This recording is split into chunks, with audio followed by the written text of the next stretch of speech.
J'arrive dans des appartements qui ont déjà été refaits avec des architectes, mais il n'y a pas tout le côté déco. Il faut choisir toute la décoration, tout ce qui est mobilier, luminaire, rideaux, tapis. Écoute, décoratrice, il y en a plein. En revanche, on a tous nos univers et ce qui est important, c'est d'avoir son univers et c'est de créer son univers.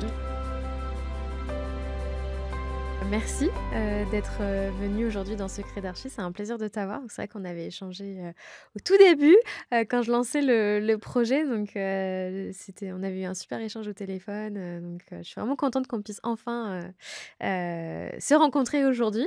Encore merci. Pour les personnes qui ne te connaissent pas, est-ce que tu peux te présenter du coup Oui, alors je vais me présenter. Alors déjà, moi, je te remercie aussi. Et j'étais très flattée lorsque tu m'as appelée pour enregistrer un podcast. J'étais vraiment surprise et flattée. Et je te remercie d'avoir pensé à moi et de m'avoir invitée. Alors, je m'appelle Sonia Lazowski. J'ai monté une société, une agence, un studio. Je ne sais pas comment tu auras envie de le Couteau définir. suisse. Voilà, qui s'appelle Virago. J'ai lancé ma société donc, en 2018. J'ai 53 ans. J'ai 3 enfants. Et j'ai lancé ma société après avoir travaillé plus d'une vingtaine d'années dans le prêt-à-porter, dans le prêt-à-porter féminin et puis après dans le prêt-à-porter pour l'enfant, la mode enfantine. Et tout ça est arrivé un petit peu par hasard. Donc, est-ce que tu veux que je commence à en parler Bah oui, maintenant ou oui, est-ce que... Ouais. complètement. Ouais, nous dire un peu ton Alors, parcours. il y a quelque chose qui est assez récurrent chez les femmes, en fait, c'est que chaque grossesse apporte quelque chose de nouveau dans ta vie et c'est souvent synonyme de changement. Je l'ai souvent remarqué quand tu écoutes des podcasts ou quand tu lis des interviews, souvent les femmes te disent à la naissance de mon enfant, Ouais. j'ai plus envie de faire les choses comme avant. Et c'est très très vrai. Et donc c'est évidemment très féminin. Et ça a été le cas pour moi à la naissance de mon troisième enfant, donc que j'ai eu tard, à 45 ans. Je me voyais pas repartir dans ce que je faisais déjà, et pourtant j'adorais ce que je faisais, la mode enfantine, mais repartir dans les voyages qui étaient longs. Je partais loin, pas tellement longtemps, mais c'est quand même long pour des enfants et pour une maman. J'avais pas envie de repartir dans cette folie, à pas avoir déjà beaucoup vu, je trouvais, grandir mes 2 grands-enfants. Et puis le hasard de la vie ou la vie tout simplement a pas voulu que j'y retourne, mais je suis tombée malade. J'ai eu des petits problèmes de santé et donc ça m'a fait repousser la date de reprise de ce job. Et puis j'arrivais pas à y retourner. Et à un moment, je me suis dit non, je vais pas y retourner. Donc j'arrête, je vais partir. Donc je suis partie de ce job dans lequel j'étais depuis presque 17 ans. Et puis je me suis un peu cherchée. Je savais pas trop ce que j'allais faire. T'as quitté sans savoir ce que tu Ouais, ce que tu faisais. exactement. OK. Mais je dirais pas contrainte et forcée, mais presque en fait, parce que le fait d'être tombée malade, ça a repoussé ma date de rentrée au bureau. Et puis plus la date en fait après se rapprochait, et moi je me voyais y retourner. Et puis je me suis dit c'est un signe et tout, il faut se dire que tu vas pas y retourner. Donc voilà, j'ai fait le grand saut, j'ai quitté cette société sans trop savoir. J'ai essayé de retravailler dans le prêt-à-porter. Et puis j'ai passé des entretiens et puis je suis allée travailler chez des gens comme ça pour donner des coups de main. Et puis finalement, ça n'a pas fonctionné et tout. Donc comme quoi la vie est bien faite. J'essayais d'aller sur un chemin, puis en fait, c'était pas le bon chemin et tout. Entre-temps, j'ai déménagé. On a quitté l'endroit dans lequel on était. On est arrivé dans ce nouvel appartement. J'ai pris les travaux en charge. Enfin, avec mon mari, on s'est occupé des travaux, comme on s'est toujours occupé des travaux des endroits dans lesquels on vivait. Et puis, comme j'avais plus de temps, je me suis vraiment, vraiment mise à fond sur la déco. Et vraiment, voilà, je l'avais déjà fait, mais là, je me suis dit, waouh, c'est vraiment, vraiment, vraiment ce qui me plaît. Et puis un jour, j'ai une amie qui est agent immobilier. Elle est arrivée à la maison, elle m'a dit, bon, je ne cherche pas, là, voilà, c'est bon, c'est ce qu'il faut que tu fasses. Et elle-même, elle avait déjà cette expérience de l'entrepreneuriat. Et surtout, elle avait l'habitude de vendre des biens. Elle avait l'habitude de visiter des biens. Enfin, elle a encore, puisqu'elle fait toujours elle exerce toujours. Elle a cette habitude de voir des biens, Et elle m'a dit, t'as vraiment un truc, t'as vraiment un talent. Et ça a été, voilà, elle a été mon révélateur de talent. Voilà. Et je lui dis, mais écoute, décoratrice, il y en a plein. Elle m'a dit, dit, mais moi, tu sais, quand j'ai monté mon agence il y a 7 ans, à l'époque, voilà, ça faisait 7 ans qu'elle était installée, elle m'a dit, mais attends, mais des agences immobilières, il y en a à tous les coins de rue. Et elle m'a dit, et regarde aujourd'hui ce que je fais. Et c'est vrai qu'elle cartonne. Elle est très douée. Elle a créé des liens très particuliers avec ses clients. Donc, ses clients, voilà, ils vendent un appartement, ils en rachètent un autre. C'est toujours, voilà. Et toutes leurs acquisitions, en fait, ils les font avec elle. Et elle m'a dit, c'est ça ce que tu vas aller chercher avec tes clients. Ce sera ce lien particulier. Je me suis dit, mais attends. Et moi, je venais du B2B en plus. Je ne savais pas ce que c'était que le B2C. Donc, je me suis dit, mais je ne vais pas aller taper à la porte des immeubles des gens en disant, bonjour, je suis décoratrice. Est-ce que vous auriez besoin que je refasse votre appartement? Je me suis dit, mais comment je vais m'y prendre, quoi? Et elle m'a dit, mais t'inquiète pas, tu te feras le réseau. Je ne savais pas ce que c'était que la force du réseau, en fait. Et puis il y a 8 ans, on en parlait moins. Et puis, moi-même, j'étais déjà pas sur les réseaux sociaux. Je ne savais absolument pas. Et elle m'a dit, fais confiance, tu verras les réseaux. Et elle m'a dit, écoute, moi, je refais mon appartement. Tu vas m'accompagner sur mon appartement. Déjà, tu vas te faire la main sur mon appartement. Et je parlerai de toi. Et je parlerai de toi à des clients qui auront besoin de travaux, de décoration. Et puis, tu verras la force du réseau. J'ai eu confiance en elle.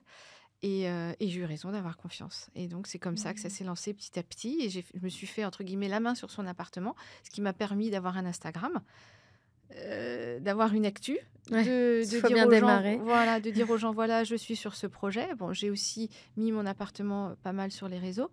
Et voilà. Et bref, ça m'a fait une actu. Et puis, je me suis fait une petite communauté. Alors, j'ai pas une grosse communauté, pas du tout, mais ça m'a fait une actu. Et puis ça m'occupait.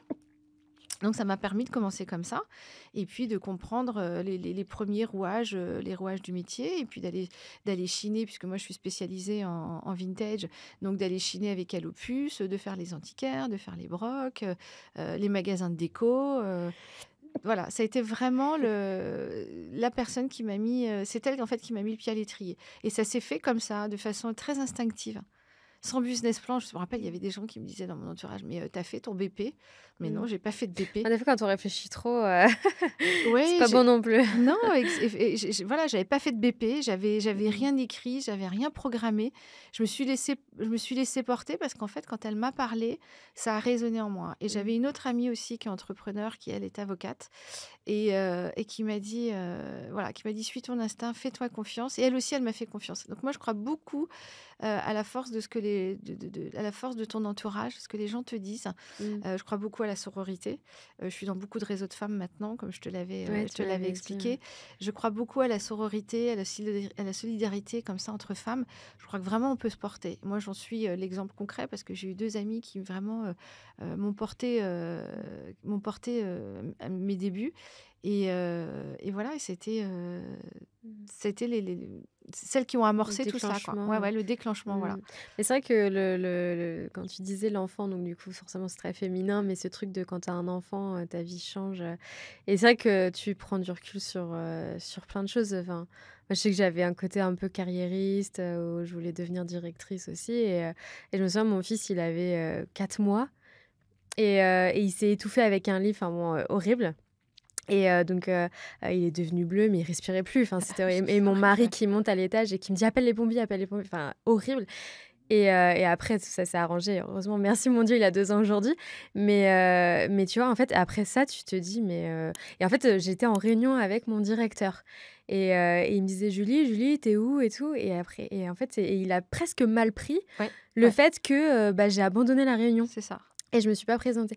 Et après coup, je me suis dit: «Mais je peux pas accepter, Tout ça pour ça. cette vie, C'est ça. au détriment de mon enfant». Enfin, C'est ça. et vraiment, et c'est là où je me suis dit, mon mari m'a poussée aussi, mais c'est vrai que où tu te dis: «Bon, bah, c'est la force aussi de l'entrepreneuriat», c'est que du coup, après, tu es à ton compte, tu gères ton temps, donc avec ses difficultés aussi. Et c'est pas parce que Mais et c'est pas parce que tu es entrepreneur que tu travailles moins que quand tu étais salarié. ouais, Alors moi, j'ai toujours complètement. beaucoup travaillé en tant que Ouais. salarié, mais quand tu es entrepreneur, c'est pas parce que tu as des enfants que tu vas consacrer tout ton temps à tes enfants Ouais. et pas mais tu priorises, c'est complètement C'est différent. Et ça. c'est vrai que tu as plus la main sur ton emploi Bah du temps. ouais, c'est ça. Et puis voilà, enfin moi, si je suis en rendez-vous avec des clients et que j'ai un de mes enfants, j'ai 2 grands et un plus petit, et que si les grands m'appellent et qu'il y a un gros problème, peu importe, j'ai rien à demander, j'ai de compte Tu à rendre. culpabilises moins, on va dire. Alors déjà, je culpabilise. Ouais, alors, je Ouais. culpabilise pas et je pars et puis c'est tout.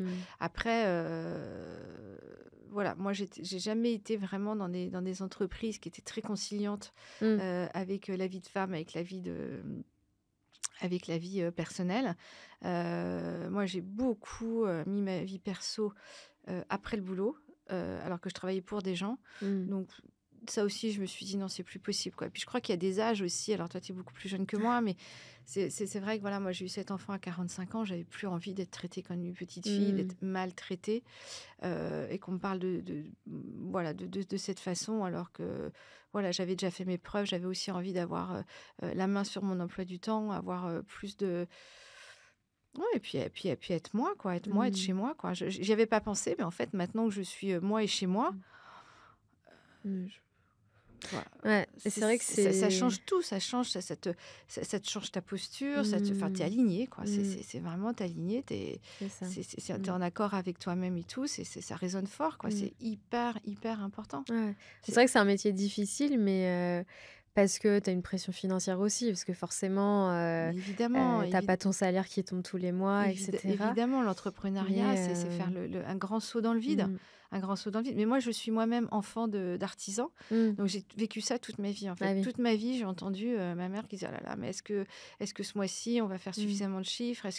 Parce qu'il y a ça à payer, parce qu'il y a des charges. Moi, toute ma vie, j'ai entendu ma mère dire, ah là là, faut payer les charges, faut payer la retraite, faut payer la mutuelle, faut payer la prévoyance, faut payer les fournisseurs. Donc, j'ai été élevée dans ce stress déjà. Donc, je savais ce que c'était. Je savais que c'était quelque chose qui était très risqué. Mais moi, j'ai eu un père qui a pris des risques avec 3 enfants. Il était fonctionnaire, il a tout quitté. Il a dit, je Mmh. veux faire ce qui me plaît. Et que, voilà, et c'était quelqu'un de passionné. Et donc, j'ai eu ce modèle, en fait, de parents qui ont pris des risques. Enfin, surtout mon père, et ma maman a suivi, mais qui a pris ce risque de dire, je m'en fous, je veux faire ce qui me plaît, je vais être alignée, quoi. Donc, je savais que c'était pas facile, en fait, d'être entrepreneur.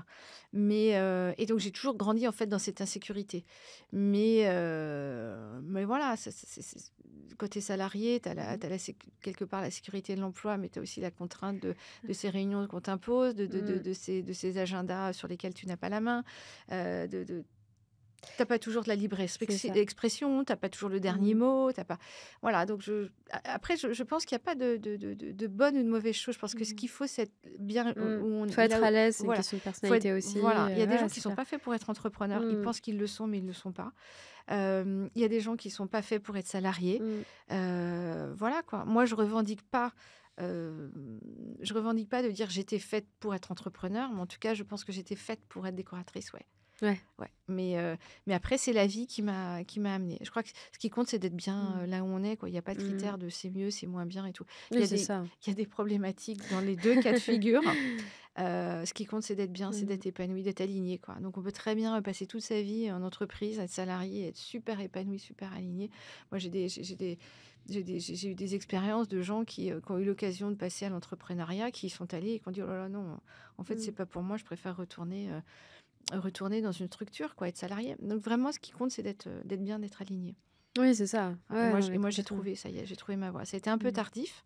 Je suis, comme on dit en américain, en anglais, une late bloomer. Tu sais, ce sont les légumes qui poussent OK. les derniers au fond du Ah, je jardin. connaissais pas. Voilà. Et en fait, moi, tout est venu il y a ça aussi qui a fait écho en moi, c'est qu'un jour, je suis allée faire une conférence. C'était My Little Paris qui a organisé, je sais pas si tu connais, Le nom me parle, oui. ouais. C'est un site très sympa avec plein d'actu sur Paris. Tu reçois une newsletter toutes les semaines ou tous les mois, je ne sais plus. Et puis un Mmh. jour, voilà, il y avait une dédicace d'une fille, je ne sais plus quel est l'auteur, qui avait écrit un livre en disant sur les late bloomers. Et donc, elle faisait une conférence, elle dédicaçait ce livre dans les super locaux de My Little Paris à l'époque, qui était à Pigalle, donc dans un loft génial, hyper bien décoré. Et donc voilà, elle expliquait en fait son chemin de vie en disant elle était comme ces légumes qui poussent les derniers au fond du potager, au fond du jardin. Et donc c'est une tardive. Elle s'était révélée un peu tard. Et je pense que moi, ça a été un peu le cas. Mais on fait jamais les Mmh. choses pour rien. Tout ce que j'ai fait avant, Ah c'était oui, pour mieux ça c'est en clair. arriver là en fait. Parce que Mmh. tout ce que j'ai fait avant sur la prise de décision, sur des prises de responsabilité aussi, ça m'a aidé dans ce que je fais aujourd'hui. Donc il y a rien qui est pour Mmh. rien.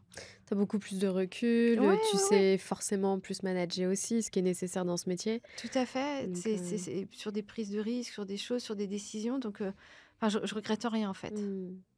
Et du coup, tu t'es lancée de suite Sans faire de formation, ni Non. rien, Non, sans faire de formation parce que j'y allais à l'instinct ouais. et que moi, ma passion, c'est d'abord les objets, comme je te l'expliquais. Mmh. C'est d'abord les objets, les matières.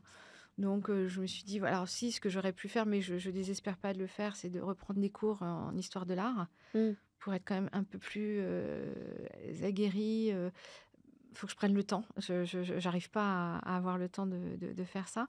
Mais non, je me suis dit à l'instinct, quoi. Je pense que le goût, enfin, alors je dirais pas qu'il y a de bon ou de mauvais goût, je dirais que chacun son goût. Ou comme je crois que c'est Sarah Lavoine qui disait ça, chacun son mauvais goût. Elle l'avait repris de quelqu'un. À chacun son mauvais goût. Moi, j'ai mon goût qui plaît en tout cas à mes clients.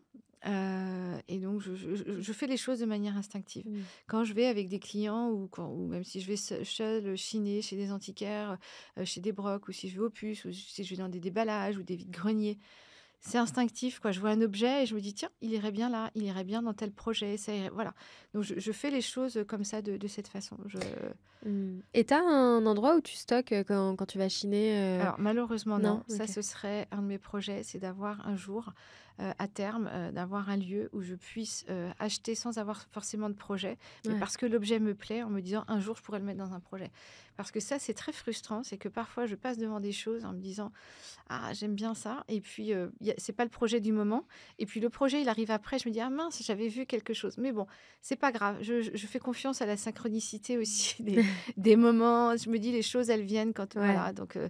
donc c'est pas grave, c'est que c'était pas le bon moment pour acheter, ça. Mais après je me dis: «Mince», parce que je vois parfois des coups à faire. Il y a des coups, des bonnes occasions. Je me dis: «Mince, c'est dommage», parce que si j'avais pu stocker, j'aurais la fameuse table que la cliente, avait repérée, finalement si je l'avais achetée, j'aurais pu lui présenter, on l'aurait eu tout de suite dans le projet. Mmh. C'est pas grave, c'est comme ça. Mais c'est vrai que c'est quelque chose que j'aimerais bien. Après, c'est une prise de risque parce que ça veut dire que je vais, acheter en avance. Donc ça nécessite quand même d'avoir un petit peu de trésorerie. Ça Ah veut ouais, dire avoir du stockage. c'est un métier, Voilà, on sait que chaque mètre carré coûte parce que le mmh. stockage, ça coûte. Mmh. Donc c'est une autre prise de, mais c'est quelque chose que je n'exclus pas, quoi, et que j'adorerais, en fait. J'adorerais avoir chaque début de projet arriver dans un immense hangar et de me dire: «Bon, bah, voilà, Tu fais alors tes courses. voilà, c'est ça, pour ce projet, je vais pouvoir prendre ça, on va pouvoir mettre cette toile, on va pouvoir prendre Mmh. ça». J'adorerais pouvoir faire ça. Ça, c'est vraiment, mais voilà, c'est pas fini. Tu désespères pas, Je ne c'est ça, c'est désespère pas, c'est pas fini, la route est longue encore.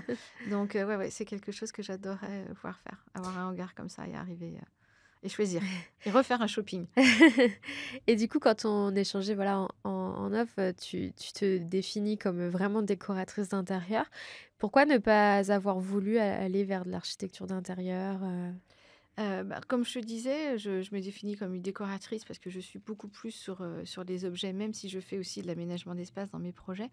Mais que moi, au final, enfin, pas au final, au départ, ma passion, elle est sur les objets. Mmh. Et après, quand je fais de l'aménagement d'intérieur, c'est de me dire comment je vais mettre en valeur ces objets, comment je vais faire mes scénographies. Parce que dans ma tête, il y a toujours des scénos. En fait, je me dis, tiens, en fait, alors, je vois les projets dans leur globalité, mais quand j'arrive dans un appartement, je me dis, tiens, dans cet angle-là, on pourrait remettre une lampe comme ça, mettre un petit socle. Et voilà. Donc, j'imagine à chaque fois, chaque projet, les projets, je les vois comme plein de scénographies, en fait. Et à la fin, ça fait une belle harmonie. C'est ça le challenge, c'est de faire en sorte que toutes ces petites scénos, elles soient dans une grande harmonie.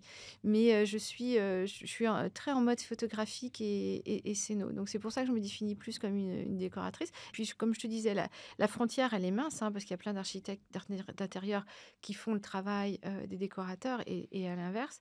Mais moi, vraiment, la passion à la base, c'est les objets, quoi. Alors, je dirais jamais que je suis architecte d'intérieur parce que Mmh. j'ai pas le diplôme et tout. Et puis, en plus, parce que je ne veux pas de cette étiquette. Moi, je Ouais. revendique d'être une décoratrice d'intérieur. Vraiment, je revendique Oui, parce c'est que que, toi, en plus, tu veux pas, quoi. ah oui, moi, je veux pas qu'on me dise, voilà, j'ai des clientes qui me présentent parfois que quand on va faire des shoppings, c'est voilà, je suis venue avec mon archi. Ah non, non, je suis ta décoratrice, je suis pas ton architecte.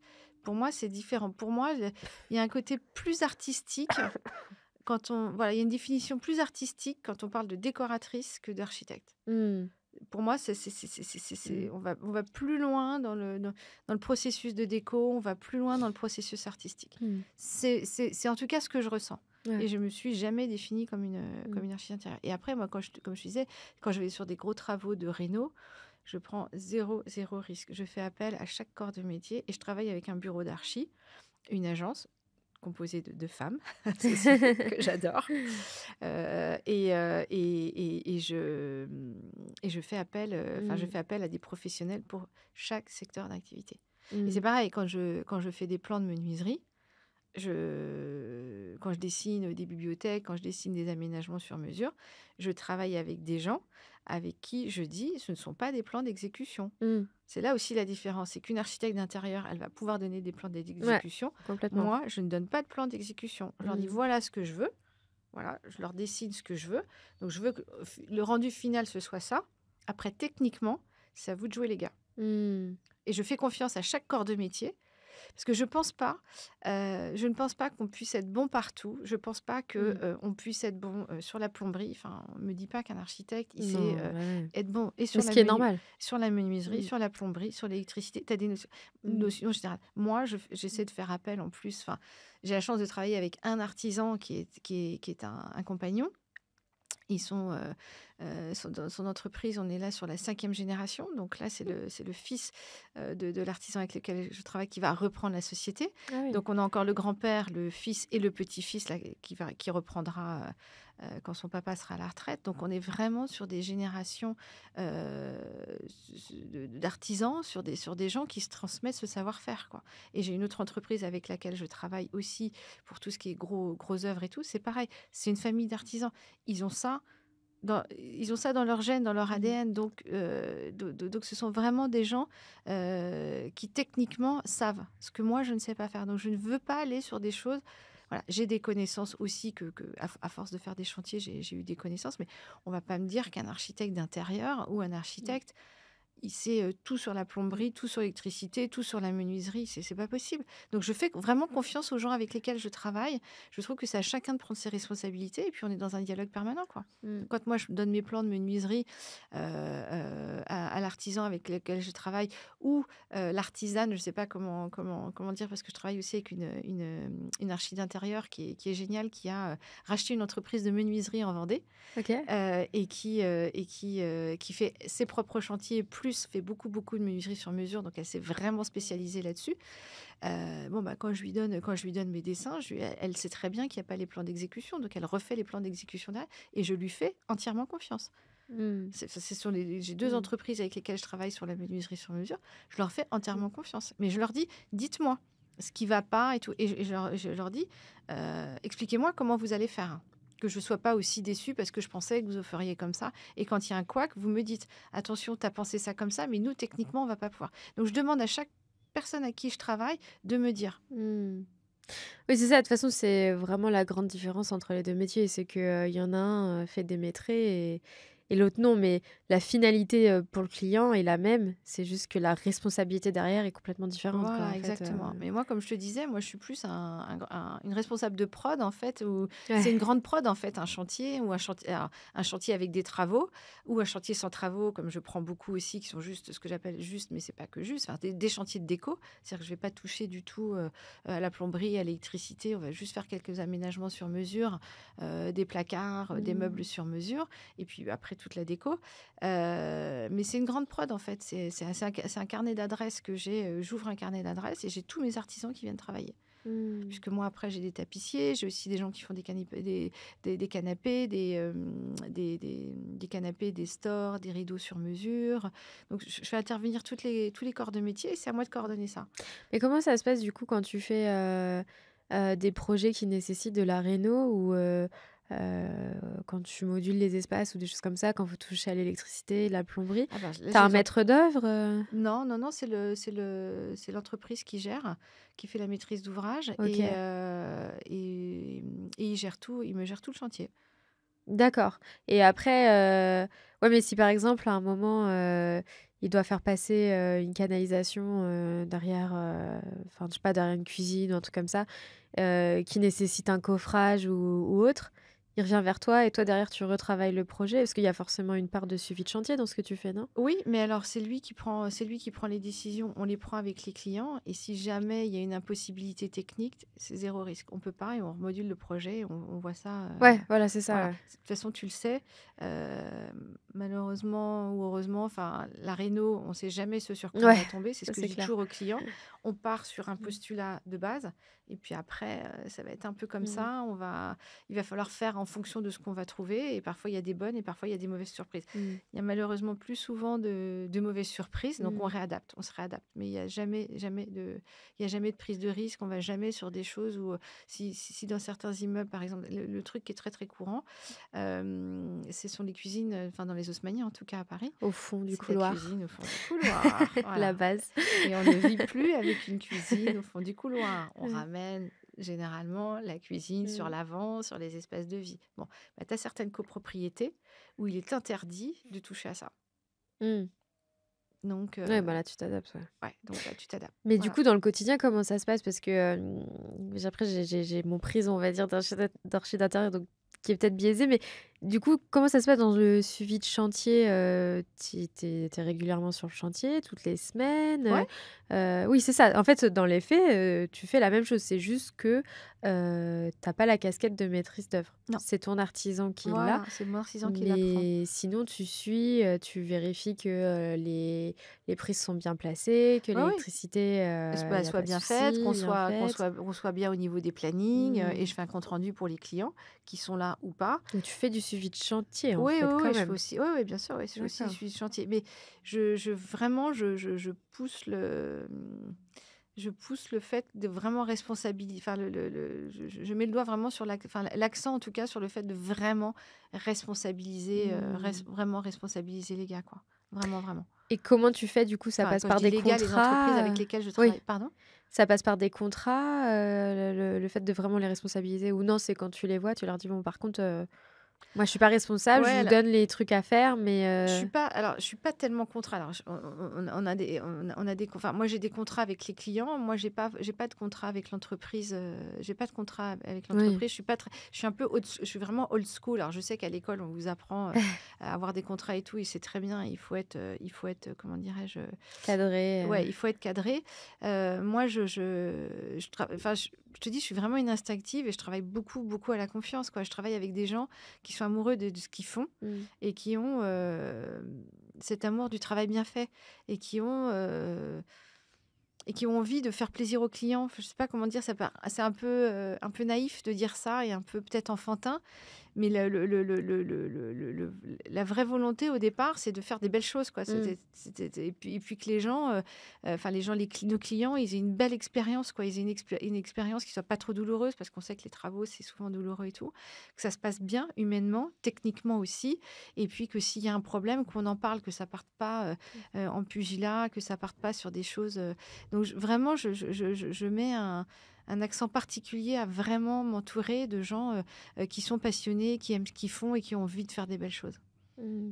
Et aujourd'hui, tes clients, ils sont plus intéressés par, vraiment le gros package, donc c'est-à-dire, tu refais de A à Z l'intérieur et en plus de ça, tu pousses jusqu'à la literie. Tu me parlais d'un Ouais, jusqu'à la projet, déco, ouais, où ouais. vous avez fait les lits Ouais, carrément. ouais, ouais, ouais, Il y a juste à poser les bagages, c'est ça. et donc ils sont plus friands de quoi? Réno entière ou Ça dépend juste des de la ça petite déco, Écoute, ça dépend des projets. J'ai des projets où je vais devoir tout faire et puis des projets où je vais, avoir que la déco, quoi.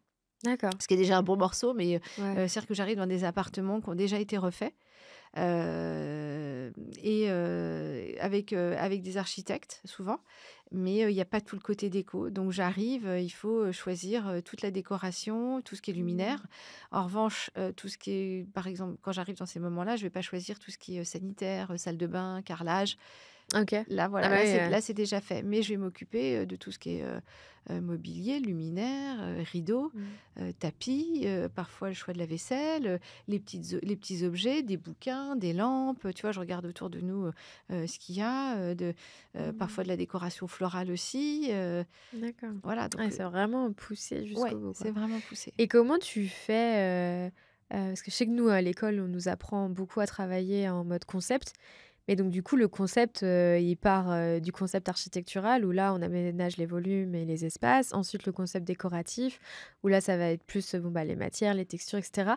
Mais, tout a un lien, ça part d'une même inspiration, qui émane soit du client, du lieu et cetera. Mais, toi, du coup, quand tu arrives, quand tu fais purement la partie déco, il y a un architecte qui est passé déjà avant, donc qui a agencé l'espace lui-même. Ils ont choisi, les murs, les revêtements, au sol et cetera et donc comment tu fais? Tu adaptes, du coup, ton concept ou tu travailles peut-être pas en mode Je concept? travaille Comment pas en ça se mode passe? concept. OK. Moi, je travaille vraiment, différemment.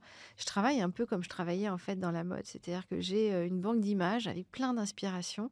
Alors maintenant, c'est des photos que je stocke, dans Ouais. des dossiers, mais avant, quand je préparais une collection, c'était des pages, de magazines, que j'arrachais. On avait des catalogues quand les enfin, c'était avant, c'était quand il y avait les défilés. Ouais. Tu avais pas les photos en instantané, tu avais pas les influenceurs qui étaient au premier rang Ouais. comme aujourd'hui, où tu étais pas à la Fashion Week, mais tu y es quand même. On attendait que les catalogues sortent. Mmh. Donc tu allais acheter les catalogues chez le marchand dans, journaux qui étaient, spécialisés en presse, enfin en mode, et tu revenais avec plein de catalogues, on déchirait et tout et puis à chaque fois, à force de déchirer, de voir les inspirations, il y avait des choses qui émanaient. Tu disais: «Ah bah tiens, cette année, j'ai envie de faire une collection, Parme. Tiens, j'ai envie de faire du Bordeaux. Tiens, il y a beaucoup de vert. Tiens, il y a du militaire. Tiens, il y a de la fourrure». Enfin, à l'époque, il y avait encore de la fourrure, maintenant, ça fait la fausse fourrure. Donc, voilà. Moi, c'est un peu pareil. En fait, j'ai une banque d'images. Je stocke des images. Je suis toujours en train de regarder sur Instagram les inspirations. Ou quand je me balade, ou quand je suis en voyage, je fais des photos. Donc, tu vois, j'ai fait un voyage en Colombie. Bon, bah, j'ai un dossier spécial couleur qui s'appelle Color Block dans mon ordinateur où j'ai toutes les photos que j'ai prises de toutes ces maisons colorées parce il y a une façon de conjuguer les couleurs, de marier les couleurs là-bas qui est assez incroyable. Et donc ça m'inspire. Donc j'ai mes dossiers inspi qui sont donc des photos que je stocke dans mon ordinateur. Et quand j'arrive sur un projet déco, je parle un peu avec les clients évidemment. Alors déjà, je leur demande s'ils ont regardé ce que moi je fais, Mmh. ce qui est un peu mon ADN, mon inspiration, donc tout ce qui est un peu vintage, meubles des années 70. Moi, j'ai deux périodes que j'adore, c'est le 18e et les années 60-70. Mmh. Ça, c'est vraiment... Alors, 18e, je ne sais pas pourquoi, peut-être que, je sais pas, peut-être parce que comme j'ai fait des études de lettres, comme le 18e, c'était le siècle des Lumières, c'était un siècle vraiment artistique. C'est peut-être ça ce qui m'inspire. Et puis, les années 70, je sais pourquoi, parce que j'ai grandi dans les 70, parce que Mmh. je suis des années 70, je suis née dans les années 70, donc Très c'est toutes les coloré, couleurs de mon enfance, ouais. le orange, le marron, voilà, donc ça, je sais pourquoi j'aime autant. Et donc, quand j'arrive chez des clients, je leur demande, voilà, quels sont leurs goûts, je leur demande, voilà, s'ils ont regardé un peu mon univers. En général, oui, ils adhèrent. Et puis voilà, je les questionne, on fait le tour ensemble, je leur expose pardon, 2-3 idées déjà, donc je vois si ça leur convient. Et puis après, je leur dis: «Bon, bah, maintenant, je vais vous faire bosser». Donc je leur envoie, en fait, dans ma banque d'images, j'ai, toutes mes inspirations salon, toutes mes inspirations salle à manger, toutes mes inspirations table, et donc je leur envoie les inspirations et je leur dis: «Voilà, vous me dites ce que vous aimez, ce que vous n'aimez pas». Et donc, ils me font des pouces, des cœurs, voilà, on s'envoie ça par WhatsApp. Après, moi, je fais voilà, donc je leur envoie plein de choses et c'est un peu la politique de l'entonnoir et après Mmh. ça se resserre et ça me permet vraiment, le j'aime, j'aime pas, de cibler, ce qu'ils aiment et ce qu'ils n'aiment pas. Et à partir de ce qu'ils aiment, je fais un assemblage de toutes les photos, je fais des mood boards et là, on décortique ensemble, on analyse ensemble et c'est ce que j'ai fait hier, avec une cliente, où, pour un projet futur, où on se dit, «Bon, bah, voilà, c'est toujours la même sélection, des cheminées, noires en marbre noir avec, des miroirs dorés». Ah, elle me dit: «Ah oui, mais tu as raison, j'avais pas vu que j'aimais autant les miroirs dorés». Je lui dis: «Voilà, tu as sélectionné des appartements à chaque fois où il y a des moulures au mur. Chez toi, il y a pas de moulures au mur, donc il faudra remettre des moulures au mur, enfin des panotages au mur». Donc voilà, et en fait, ça aide la cliente aussi, ou enfin les clients, à décrypter ce qu'ils aiment et ce qu'ils n'aiment pas. Et donc moi, ça me permet, ben voilà, D'accord. d'aller ce vers quoi ils aiment beaucoup plus facilement.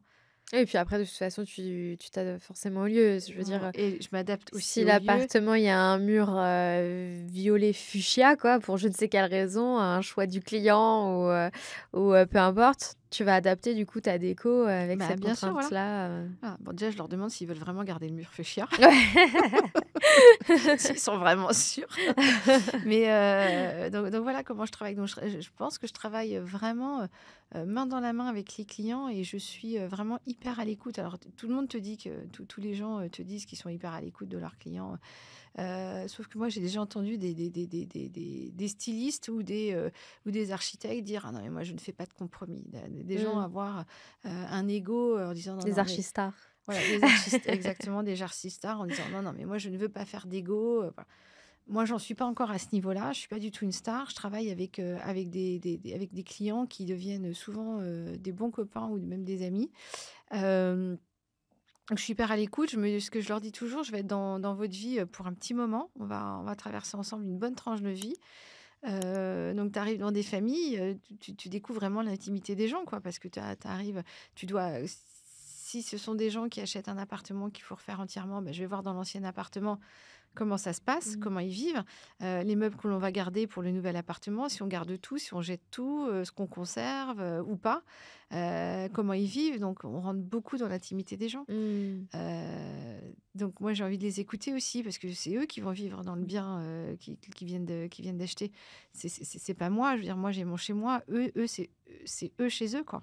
Mais je trouve que c'est la difficulté aussi de ce milieu dans le sens où, heu, quand on évolue, dans ce métier, on a forcément notre patte qui Ah, commence mais bien à sûr, prendre forme, à bien sûr. s'identifier. Et les gens viennent vers toi pour Voilà, ça. c'est ça, visuellement, parfois en fonction, de comment on l'exerce, on va avoir un visuel très marqué ou pas et et je trouve, je disais ça en rigolant les archistards, mais je trouve que c'est normal au bout d'un moment, en fait, tu as tellement une identité qui est propre, et qui est importante aujourd'hui aussi parce que, tu ouvres Insta, tu as des décoratrices et des archi d'intérieur à l'appel, Bien vraiment il y a sûr. que ça Ouais, beaucoup. C'est et vraiment la profession à la mode, hein. voilà, c'est ça, c'est vraiment à la mode et il y en a beaucoup, beaucoup qui se ressemblent et je trouve aujourd'hui, c'est un milieu où, si tu veux vraiment, faire ta place, tu es obligé de te démarquer et c'est toujours ce truc un peu schizophrène de, jusqu'où je me démarque et en même temps, bah, si je travaille pour des particuliers, évidemment, on est dans leur intimité. Enfin, c'est toujours le truc un peu compliqué, de, C'est compliqué et c'est jusqu'où je m'arrête, frustrant quoi. aussi, tu vois? Mmh. C'est Joseph Diran, je crois, qui dit que l'architecture est un art contrarié. Mais, et je pense que même lui, qui pour moi est un archistar et un grand, grand architecte, Ouais, très bon. moi j'adore et j'ai toujours aimé Mmh. depuis ses débuts ce qu'il fait. Je pense que même lui, encore à son niveau, il a des niveaux de contrariété. Mmh. Moi, je me dis à mon niveau, forcément, je vais en avoir. Après, je me dis que les gens, c'est quand même des métiers qui sont très, c'est des métiers intuitifs personnalisés, quoi. Les Bah gens, ils oui, viennent pour toi. c'est ça. Moi, je me dis que les gens viennent pour moi. S'ils viennent, ils veulent travailler avec moi et qu'ils n'aiment pas du tout mon univers, ça va être compliqué, quoi. Moi, je peux m'adapter parce que j'aime pas refuser des projets, mais si on n'est pas du tout raccord, ça va être compliqué. Et ça m'est arrivé une fois d'ailleurs sur un projet où on n'était pas du tout raccord. Les clients on a arrêté la collaboration. On ne s'est pas entendu. Ils ont pris quelqu'un d'autre derrière. J'ai vu parce que l'entreprise qui avait commencé les travaux, qui était l'entreprise que j'avais amenée, a continué le projet. Quand j'ai vu le résultat final, je dit: «Ah ouais, mais en fait, la vie est bien faite, quoi», parce qu'on n'est pas du tout ils avaient pas du tout les mêmes on n'avait pas du tout les mêmes attentes, quoi. Mmh. Pas du tout, du tout, du tout, quoi. Et le résultat, ce qui a été fait, c'est pas du tout ce vers quoi je les aurais emmenés, quoi. D'accord. Donc ça leur plaît, tant mieux, hein. Moi, c'est pas du tout ce que j'aurais Oui. fait. C'est pas du tout mon goût, parce que j'aime pas dire, «J'aime, j'aime pas». Je préfère dire: «C'est pas mon goût». Mais c'est sûr que je serais jamais allée, Mmh. ce vers quoi ils sont allés, quoi. Donc la vie est bien faite.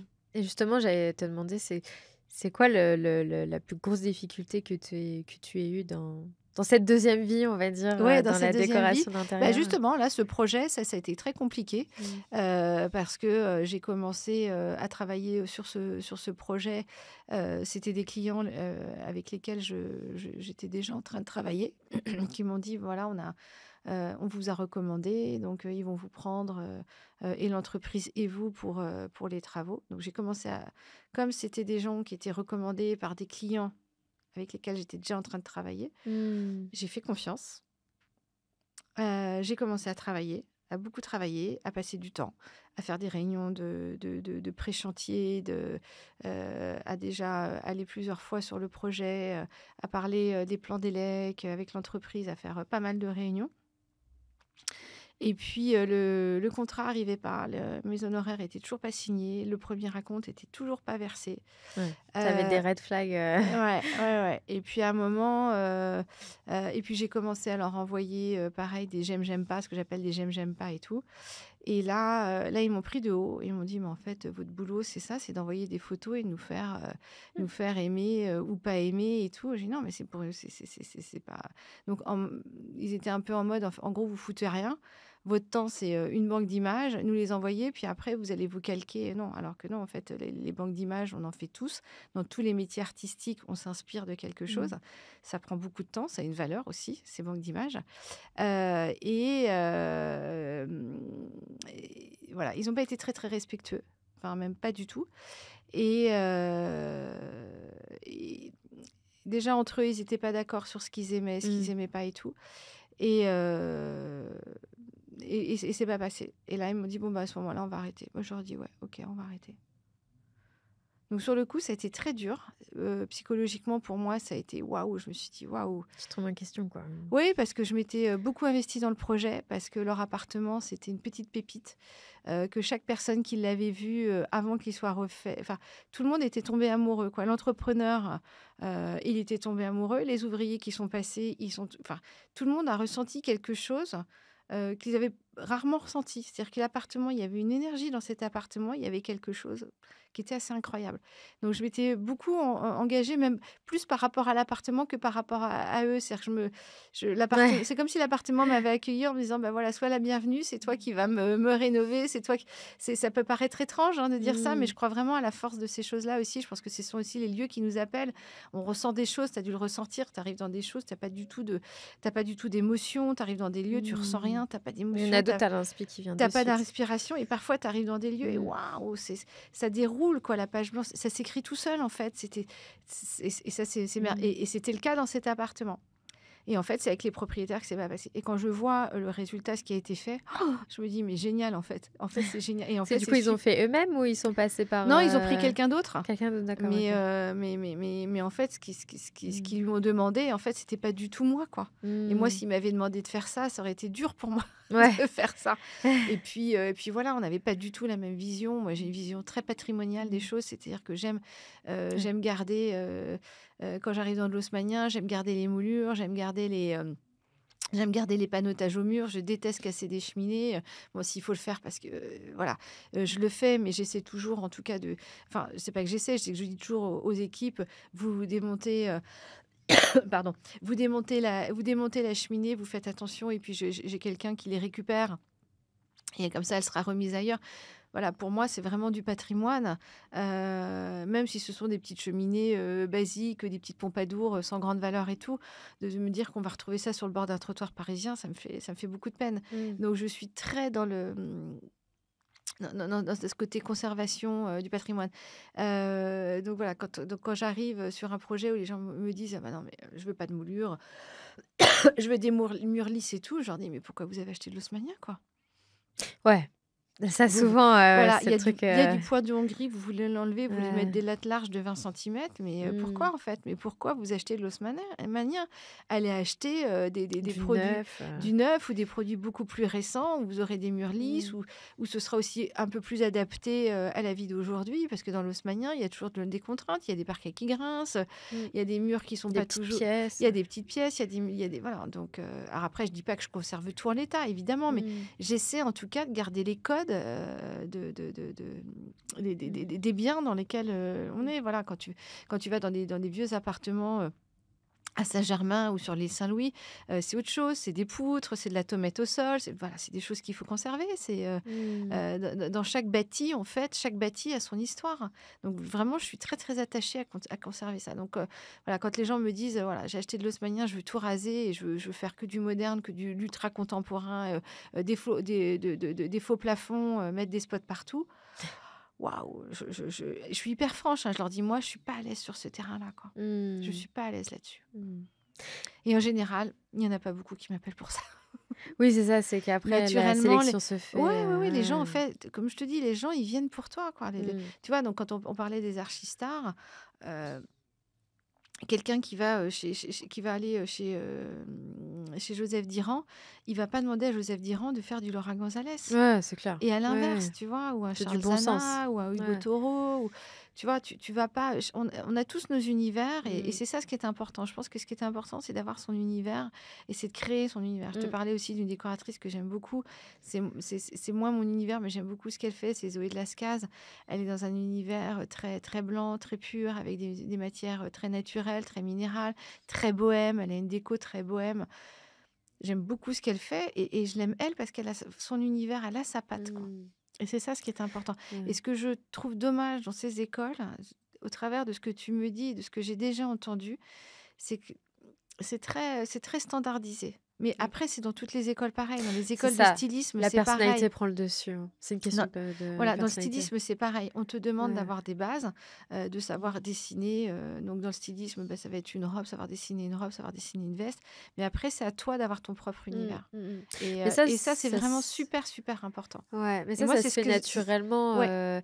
tu as qui vont rester dans les clous et puis tu en as d'autres qui vont, développer leur personnalité Voilà. et leur Mais goût, je trouve que, tu vois, dans toutes ces émissions de déco qu'on pouvait voir, c'était toujours la même chose, tu vois? C'était ouais. toujours, il y a eu une grande mode, une grande é de d'ailleurs, il y a plus d'émissions de déco, hyper, sympas ou Ouais, qui maison changent à tout. vendre, il y avait des Voilà, trucs comme ça, mais tu vois, je trouve que tout ça, c'est hyper standardisé, quoi. C'est un ouais, peu toujours la même chose, quoi. ouais. Ils vont acheter le mobilier dans des grandes chaînes, dans des trucs très Mmh. mass market et tout. Tout ça est très mainstream, quoi, très mass Mmh. market.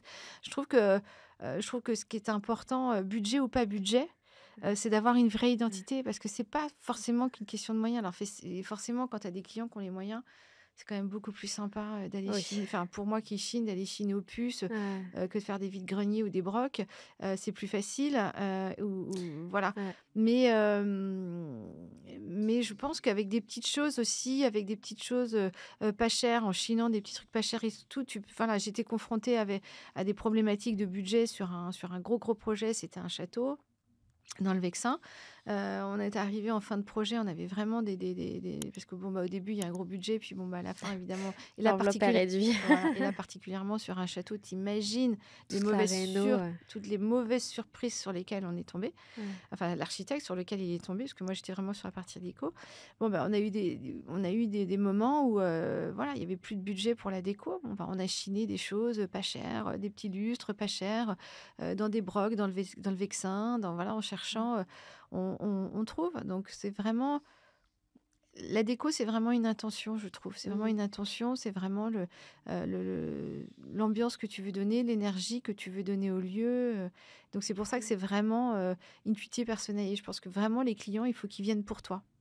Mais je trouve quand tu chines, ça ajoute une difficulté en plus parce que quand tu fais du sur-mesure ou que tu dessines, toi-même, même des petites pièces de mobilier, des choses comme ça, tu sais, à quoi ça va ressembler, tu sais à quoi ça doit ressembler. Mais quand tu chines, c'est vraiment du hasard. C'est-à-dire qu'en fonction de la pièce que tu trouves, tu vas l'incorporer dans le Ouais, projet et je trouve que moi, ça ajoute une difficulté pour supplémentaire. moi, non, parce que moi, c'est ce que j'adore faire et Ouais, pour moi, il y a pas de hasard. C'est qu'à un moment, cet objet, il est là, ouais. il est pour toi, quoi, il est pour ce projet. Donc non, oui, c'est une autre façon de voir les choses, en Mmh. fait, tu vois? C'est complètement différent, c'est pour ça qu'il y a certaines questions que tu me poses avec lesquelles je suis moins à l'aise parce que comme je suis pas archi d'intérieur et comme j'ai pas fait les écoles, d'archi d'intérieur ou qui sont beaucoup plus standards, moi, je suis un peu un électron libre, tu vois? Je Mmh. faisais en rigolant, je suis un peu un couteau suisse, je suis un peu je me laisse porter aussi, je me laisse, hem, porter parce que je vais trouver. Et moi, j'ai eu une cliente, là, c'était un vrai bonheur de bosser avec elle parce que c'est une chineuse et une collectionneuse invétérée. Mmh. Elle a des collections magnifiques, elle a déjà chiné des objets incroyables. Donc, elle sait ce que c'est que de se laisser porter et tout. Et moi, Ouais, c'est vrai que si j'arrive avec des clients un peu stiffs qui me disent, je veux absolument savoir à quoi ça va ressembler et tout, bah, non, c'est je peux ça. pas vous dire. Ouais, c'est ça. Mais les gens qui viennent avec moi, ils viennent dans ma galère ou dans mon aventure. Tu vois ce que je veux dire? Quand je dis la galère, c'est, au sens, Mmh. imagé du terme. C'est-à-dire qu'ils montent dans la même galère que moi, ils montent dans le même bateau, tu vois? C'est ça parce que Mmh. ça va pas être la galère du tout. En général, ça se passe super bien. Mais il faut aussi qu'ils acceptent, de pas être contrôle freak comme ça, de Mmh. vouloir absolument tout contrôler, tout gérer, tout. Non, on se laisse porter, on va voir et c'est ça ce qui est génial, quoi. C'est Ouais, ça ce c'est qui est une approche génial parce que différente, ouais, ouais. c'est une approche qui est complètement différente. Ouais. Mais voilà, moi je sais quelle est l'ambiance que je veux donner au lieu. Et puis après, beh, c'est au fil de nos découvertes, voilà. Et comme ça, le projet, on le construit. C'est, c'est complètement différent. Moi, Mmh. tu vois, là, j'ai une copine qui est archi d'intérieur. En plus, bon, elle est ukrainienne, donc elle est très, comme voilà, les gens des pays de l'Est, elle est très structurée, très, voilà, très, un peu plus rigide, je dirais, un peu moins latine. Nous, voilà, nous, les Français, on a quand même un côté latin comme ça, Mmh. où on est un peu moins strict, quoi, je dirais. Et elle, voilà, elle commence un projet, tout doit avoir été décidé, elle sait exactement ça, voilà. Mmh. Moi, voilà, moi, je suis plus je suis plus artiste, je dirais, je suis un peu plus bohème, je me laisse un peu plus porter, je me fais confiance et je fais confiance, quoi. Mmh. Ouais.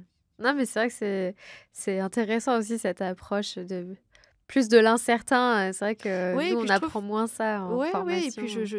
mais ce qui est normal, hein, c'est Mmh. normal qu'ils vous l'apprennent pas, parce que c'est des choses qu'on développe après avec l'instinct. Et puis je trouve que, moi j'ai une idée globale de ce vers quoi je veux aller, mais je trouve que moi dans ma démarche en tout cas, on a une au final on a un univers un peu plus personnalisé. Mmh. Ouais. C'est vrai que, tu parlais des grosses marques d'ameublement, enfin, qu'on connaît tous et qu'on voyait dans ces trucs de réno, déco et cetera. Heu, mais je trouve que, en archi d'intérieur, on se confronte à nouveau à ce souci-là. Alors, on n'est pas sur du mobilier, de grandes marques et on a où tous les biens, enfin, tous les projets ont les mêmes, objets. Mais je trouve qu'il y a quand même une certaine identité sur Insta où les intérieurs sont quand même souvent les mêmes. Même si c'est du sur-mesure, tu retrouves globalement les mêmes matériaux, Oui, le même parce que oui, mobilier, mais tu vois? parce qu'il y a des effets de Et mode en et fait, et ouais, c'est comme dans la c'est mode, c'est comme dans mais le c'est terrible ça, je trouve, mais c'est tu comme dans vois? le prêt-à-porter, c'est comme Ouais, il y a des ouais. tendances, donc tu suis les tendances, Mmh. voilà. Il y a la tendance travertin, Mmh. bon, bah, la tendance travertin, la tendance bouclette, bon, bah, voilà, donc Ouais. et comme avant, en fait, dans la déco, il y avait pas tous ces vecteurs d'images, il y avait pas cet Instagram, il y avait pas cette Mmh. instantanéité. Et puis les gens s'intéressaient beaucoup moins à la déco parce que ce sont justement ces émissions grand public Mmh. qui ont donné aux gens Ouais, envie, complètement, ouais. de s'intéresser à leur intérieur. Avant, les Ouais. gens s'intéressaient pas à la déco, c'était Mmh. réservé vraiment à une certaine Bah, catégorie. oui. C'est l'anecdote dont je te parlais tout à l'heure avec cette cliente qui a été une de mes premières clientes, Nicole, que j'ai adorée. J'ai adoré travailler avec elle. Nicole, elle avait un très, très bel appartement dans le 16e arrondissement, pardon, qui était un appartement familial. Et quand elle a perdu son mari, elle s'est dit que moi, elle allait vendre l'appartement qui était devenu beaucoup trop grand et puis toute seule, voilà, trop de souvenirs, trop de choses. Et donc elle allait habiter dans un appartement, dans une résidence neuve, et au-dessus de chez sa fille, ce qui était normal. Elle m'a dit: je veux Mmh. vieillir à côté de mes enfants et puis, si j'ai besoin, il faut que ce soit, plus facile, plus de Mmh. confort aussi. Et elle avait un appartement que j'ai adoré, qui était encore dans son jus, avec un salon qui était absolument, magnifique, avec une bibliothèque sur mesure qui avait été dessinée, par sa décoratrice. Et elle me dit: «Oui, l'appartement avait été refait par ma décoratrice. On avait fait tous ces rideaux sur mesure, la bibliothèque sur mesure». La bibliothèque était magnifique avec de la paille japonaise, enfin un Mmh. petit bijou. Et d'ailleurs en fin de chantier, en fin de mission, de projet, elle m'a offert les plans à la main, de la décoratrice, enfin qui avait mandaté un architecte pour le dessiner. Enfin un architecte, je ne sais pas, ou un dessinateur, mais en tout cas c'est elle qui avait tout imaginé. Elle m'a offert les plans à la main que je garde précieusement, D'accord. que je veux faire encadrer. Le travail est d'une précision, c'est magnifique. Et donc c'était réservé comme voilà à une certaine catégorie quand même de Bah, personnes, oui. d'avoir le décorateur, voilà. Mmh. Moi c'est vrai que donc je suis installée à Paris, je suis dans le 16e arrondissement. Je travaille beaucoup dans le 16e, dans le 7e, dans le 15e. Je travaille beaucoup voilà, sur des quartiers où les gens ont cette culture du décorateur. Mmh. Voilà, moi, j'ai des clientes qui ont même pas l'idée, pour un rideau, de se dire qu'elles vont aller acheter des rideaux, prêt-à-porter, Mmh. du déjà fait. Elles font Ouais. systématiquement faire, leurs rideaux sur mesure. Donc pour moi, c'est merveilleux, hein, c'est formidable. Mais l'avantage de toutes ces émissions, justement, grand public, c'est que ça a aiguisé l'œil des gens, ça a donné aux gens envie Mmh. d'avoir un intérieur. Et maintenant, c'est rare d'arriver, chez des gens, qui ont pas un minima, un appartement qui est décoré, quoi. Les Mmh. gens ont envie de rentrer chez eux, de se sentir bien chez eux, quoi. Et ça, c'est Ouais, c'est très, très vrai. nouveau. Mmh. C'est très nouveau Mmh. parce qu'avant, on était vraiment dans l'utile, quoi. Mmh. Puis là, en plus, on est de plus en plus chez nous, Voilà. avec le En télétravail, et plus, voilà, et alors en cetera. plus, il y a eu l'effet Covid. Alors C'est ça a ça. été un accélérateur, Ouais. effectivement. Tu as raison de le Mmh. souligner, ça a vraiment été un accélérateur. Et moi, ça a été un accélérateur de chantier. Mmh. L'après-Covid, ça a été incroyable. Mais avant, c'était vraiment utile. C'est-à-dire que tu avais un buffet pour ranger ta vaisselle. Bon, tu allais dans des magasins de meubles. Alors, tu n'as pas connu, mais il y avait des magasins de meubles. Moi, je me rappelle quand on était petit, tu achetais la table qui était coordonnée avec le buffet, qui était coordonnée. Il y avait des Mmh. chaises, il y avait pas. Bah, du coup, je l'ai vu chez mes parents. Voilà, tu l'as vu chez tes Ils avaient parents. ça, tout Ouais, était, voilà, coordonné, tout c'était était terrible. coordonné, Ouais. donc tu te posais pas de questions. Bon, tu achetais un truc en merisier, Mmh. avec un enfin bon, ouais, tu vois, c'est ce qu'il y a eu, ce qu'il y avait chez mes parents, mais c'était joli, mais c'était plus utile. C'est fonctionnel, ouais. Mmh. C'était utile, c'était fonctionnel, alors qu'aujourd'hui, les gens, ils ont envie de se faire plaisir, ils ont vraiment envie que ce Mmh. soit plus qu'utile, plus Mmh. que fonctionnel. Ils ont envie que ce soit joli, ils ont envie de se sentir bien chez eux. Et alors, tu as souligné le télétravail et l'effet Covid. Mmh. Alors là, moi, au sortie de Covid, les gens m'ont appelé en me disant: «Ah là, je suis restée enfermée 2 mois chez moi, Ouais. c'est plus possible, je peux plus rester comme ça». Plus maintenant l'effet télétravail Mmh. avec les gens qui sont chez eux. Donc moi, j'ai eu beaucoup de postes de télétravail à installer chez les gens, c'est-à-dire avoir des pièces qui soient dédiées au bureau, Mmh. ou en tout cas, alors c'était assez drôle. Les gens me disaient: «Bon, quand je suis en Zoom ou quand je suis en visio, il faut que ce soit joli derrière moi. Ah oui, Il oui, faut bah, pas que ouais. ce soit la vue sur une moche armoire ou sur un». Donc il Tu faut que fais qu'un petit endroit, voilà, il faut que ce soit joli et tout. Puis bon, on a vraiment, Mmh. consolidé des vrais postes de travail dans les appartements ou dans les maisons. Et puis les gens se sont dit: «Voilà, je suis restée enfermée chez moi 2 mois, mais c'est pas possible, quoi. En Mmh. fait, c'est moche chez moi». En fait, je me Bah, rendais ouais. pas Tu compte t'en parce que rends compte, ouais. bah, oui, mais quand tu restes enfermé, donc ça a eu un effet Mmh. positif, en tout cas sur tous nos métiers. Et ça serait quoi ton gros conseil aujourd'hui, pour, les décorateurs qui sont déjà dans le métier, enfin décorateurs, décoratrices ou qui souhaitent se lancer dans le métier? Alors pour ceux qui sont déjà dans le métier, je sais pas, je leur dirais: «Continuez à vous faire confiance, quoi. Mmh. Continuez à exercer ce métier que moi j'adore». Parce que moi, de toute façon, c'est même plus qu'un métier, pardon, c'est une passion, quoi. Moi, c'est une vraie passion. C'est vrai que dès que je vais quelque part, si on est sur la route, si je vois un panneau brocante, je dis à mon mari: «On s'arrêterait pas?» Il me dit: «Non, non, on s'arrête pas». Les enfants me disent: «Ah non, on va pas encore s'arrêter». Ou un vide-grenier: «Ah non, on va pas encore s'arrêter». Ou si un dimanche, je leur dis: «Vous aurez pas ça vous dirait pas d'aller aux puces?» «Non», voilà. Mais je suis sûre que je fais bien quand même parce que c'est les éduquer quand même, Mmh. À à avoir sortir. un œil, Mmh. et c'est les éduquer au beau.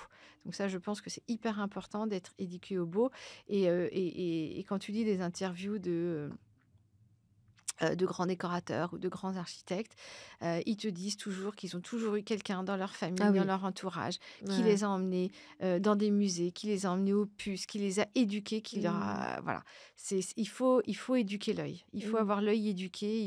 Donc, moi, c'est ce que j'essaie de faire avec mes enfants, même si ça les agace. Mais en tout cas, j'essaie en tout cas de leur inculquer ça.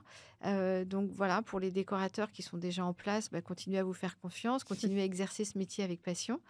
Et pour ceux qui sont en train de faire des études, voilà, je crois que c'est vraiment des métiers qu'il faut, enfin, je le réutilise encore ce terme, mais qu'il faut vraiment faire avec passion. Parce Mmh. qu'il y a un point dont on n'a pas parlé, c'est que ce sont vraiment des métiers très, très chronophages. Mmh. Tu rentres dans l'intimité des gens, donc c'est lourd, c'est dur. Quand tu arrives dans des familles où tu as le mari et la femme en train de se chamailler, parce que c'est le problème du B2C. voilà, tu es avec Ah le oui, client final. t'es dedans, quoi. Tu es dedans avec des enfants qui sont pas forcément d'accord quand c'est des grands enfants. Mm. Donc tu es vraiment au cœur, au cœur de leur vie. Tu es dans leur vie, c'est hyper chronophage.